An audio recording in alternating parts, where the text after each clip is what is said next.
तो आज हम शुरू कर रहे हैं वर्ल्ड ज्योग्राफी।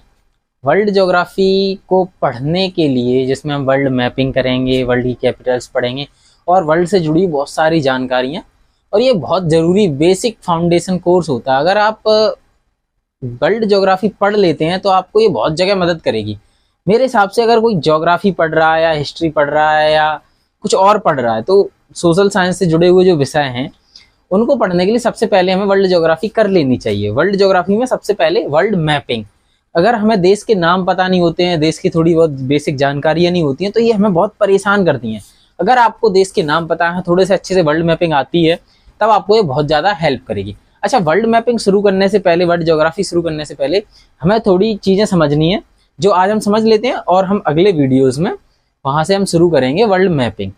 तो इसमें सबसे पहले हम समझना चाहेंगे कि अगर हम, बहुत से बच्चों के मन में कन्फ्यूजन रहता है कि हम कैसी दुनिया पे रहते हैं, कहाँ रहते हैं, कैसी दुनिया होती है। मतलब किसी के मन में कोई ख्याल रहता है, कोई कहता है कि चपटी दुनिया है, ऐसे गोल कटोरे जैसी उसके ऊपर रहते हैं, कोई कहता है कि धरती के अंदर रहते हैं। मतलब तरह तरह के अपने अपने आइडियाज़ हैं, अपनी आइडियोलॉजीज़ हैं। लेकिन आज हम सही चीज़ की तरफ बढ़ते हैं और वो सही चीज़ ये है कि हमारी दुनिया कुछ ऐसी है, धरती, पृथ्वी, ठीक है। तो इस पे हम जब रहते हैं तो ये बिल्कुल गोल है और इस गोल धरती पे, और हम इसके ऊपर रहते हैं। अच्छा, अपर रहते हैं, इधर इधर गिरते नहीं है, गिरते नहीं है, यानी कि हमारी जो धरती है वो गोल है। ऊपर से देख सकते हो फुटबॉल जैसी है, बिल्कुल फुटबॉल जैसी दिखती है। हम इसके ऊपर से रहते हैं और ये गुरुत्वाकर्षण की वजह से, ग्रेविटी की वजह से हम गिरते नहीं है इस पे से। और ये अगर ध्यान से इसको देखोगे तो ये थोड़ी झुकी हुई है। अगर आपने कहीं पे ऑफिस वगैरह में ग्लोब देखा होगा तो देखा होगा कि ये ग्लोब की तरह ऐसे तिरछी रखी हुई होती है। ये 23.5 डिग्री झुकी हुई है अपने एक्सिस पे। एक्सिस किसको बोलते हैं? ये पोल्स के नीचे जो, मतलब जिस पे जो अर्थ है हमारी ये रोटेट करती है, इसको कहते हैं हम एक्सिस। जो ये यहाँ आपको दिख रही है, यहाँ दिख रही, ये दोनों पोल्स हैं। इन दोनों पोल्स को जो एक इमेजिनरी लाइन होती है उसको बोलते हैं एक्सिस। इस पे ये हमारी पृथ्वी, अर्थ रोटेट करती है। तो हम इसके ऊपर रहते हैं, इतना पता चल गया। इस पर आप देख पा रहे होंगे थोड़ी जगह कम है, पानी एकदम नीला नीला ज्यादा दिख रहा होगा। तो ये सच है कि हमारी जो दुनिया है इस पे 71% पानी है और ओनली 29% जगह है रहने के लिए। और उसमें से भी अलग अलग तरह की जगह हैं, तो पूरे 29% पे भी लोग नहीं रहते हैं। अगर हम इस धरती को खोल के देखना चाहें तो पहले मैं अपने अर्थ की कुछ ये फोटोज देख सकते हैं। ये अर्थ क्या है, कुछ ऐसी है, मतलब अलग अलग फोटोज हैं, अलग अलग तरीके से हम उसको देख सकते हैं। अगर हम देखना चाहें कि जो हमारी दुनिया है इसको हम काट के अलग से देखना चाहें तो इसको हम अगले चित्र में देख सकते हैं। ये जो आप देख पा रहे हैं इसमें आपको पूरा, मतलब पीछे से एक तरफ से काट के आपके सामने रख दिया गया हो, आपके सामने रख दिया गया है। अब इसमें आप देखिए कि आपको कुछ जगह रहने के लिए दिख रही है और नीला नीला जो दिख रहा है वो समुद्र है, पानी है। मतलब ये आपकी जगह होगी, ये 29% और बाकी जो पानी है नीला नीला दिख रहा है वो 71% पानी हो गया। अच्छा, इसको हम थोड़ा और इसके थोड़ी और बेसिक जानकारी लेते हैं। यानी कि अब आपको थोड़ा अर्थ के बारे में समझ में आएगा कैसा है और ये ऐसा क्यों दिख रहा है। ये पीछे से हमने काट के ऐसे सामने आपके ला दिया, गोल गोल को पीछे से काट के आपके सामने ला दिया, वो ये चीज है। अब हम इसमें थोड़ी बेसिक टर्म्स और जानते हैं जो हमें वर्ल्ड मैपिंग में बहुत जरूरी है। उसमें सबसे पहली टर्म्स ये है कि एक जो जगह होती है, ये आपको जो जगह दिख रही है, कि आप गौर से देखोगे चारों तरफ से पानी से घिरी हुई है। अगर कोई छोटी जगह हो, छोटी जगह हो और पानी से चारों तरफ से घिरी हुई हो तो उसको हम बोलते हैं आइलैंड। आइलैंड मतलब द्वीप। आप फोटोज में देखिए, अगर ये आपको छोटी जगह दिख रही हो, अगर आप देख पा रहे हैं तो ये छोटी जगह है जो पानी से घिरी हुई है। अगर हम इसमें वर्ल्ड मैप में वापस देखेंगे तो आपको ये छोटी यहाँ पर दिख रही होंगी, ये छोटी जगह है और बाकी ये बड़ी जगह है। ध्यान से देखिए, ये बड़ी बड़ी जगह है।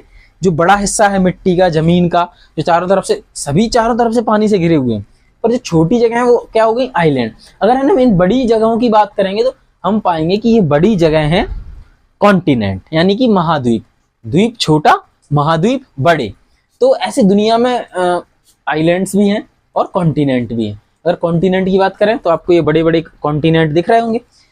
अगर हम थोड़ा और आगे बढ़े, अब होता है ये चारों तरफ से घिरा, लेकिन कुछ कुछ जमीन के हिस्से आगे हम पढ़ेंगे कि तीन ही तरफ से घिरे हुए हैं। अगर वो जमीन का हिस्सा सिर्फ तीन तरफ से पानी से घिरा हुआ है तो वो कहलाता है छोटा हो। अगर छोटा हिस्सा जमीन का हो और वो 3 तरफ से पानी से घिरा हो तो कहलाता है केप। केप यानी कि अंतरीप। ये कुछ ऐसे दिखते हैं, आप यहाँ देख सकते हैं। अगर ये जमीन का हिस्सा है, ध्यान से देखिए, ये 3 तरफ से पानी से घिरा है, पीछे तो वो मिट्टी है उसके, है ना। अगर यहाँ पर देखेंगे तो आप भी यहाँ 3 तरफ पानी से घिरा हुआ है। अगर आपको इंडिया का मैप आपने कभी देखा होगा, इंडिया का मैप, इंडिया के मैप में भी आपको इंडिया 3 तरफ से पानी से घिरा हुआ दिखेगा। हाँ ये देखिए, ये इंडिया का जो मैप है इसको आप देख पा रहे होंगे, ये 3 तरफ से पानी से घिरा हुआ है। यहाँ देखिए, ये बड़ा हिस्सा है। अगर ये बड़ा हिस्सा है तो ये पानी से घिरा है, तो इसको क्या बोलेंगे हम? तो इसको बोलेंगे पेनिनसुला यानी कि प्रायद्वीप। और छोटा हिस्सा होता तो ये हो जाता अंतरीप यानी कि केप। तो यहां तक आपको समझ में आ गया होगा। अब हम थोड़ा आगे और टर्म्स की ओर बढ़ते हैं। अगर हम इस वर्ल्ड मैप को थोड़ा और ध्यान से देखें, ये जो बहुत बड़ा पानी का हिस्सा है, बहुत बड़ा जो पानी का हिस्सा है, इसको हम बोलेंगे ओशियन। ओशियन मतलब महासागर। जैसे महाद्वीप था बड़ा हिस्सा, ऐसे पानी का बड़ा जो हिस्सा होगा उसको बोलेंगे ओशियन। छोटा हिस्सा होगा, अगर हम यहाँ देशों के पास देखेंगे, छोटे छोटे पानी के जो भाग होंगे उनको हम बोलेंगे सी।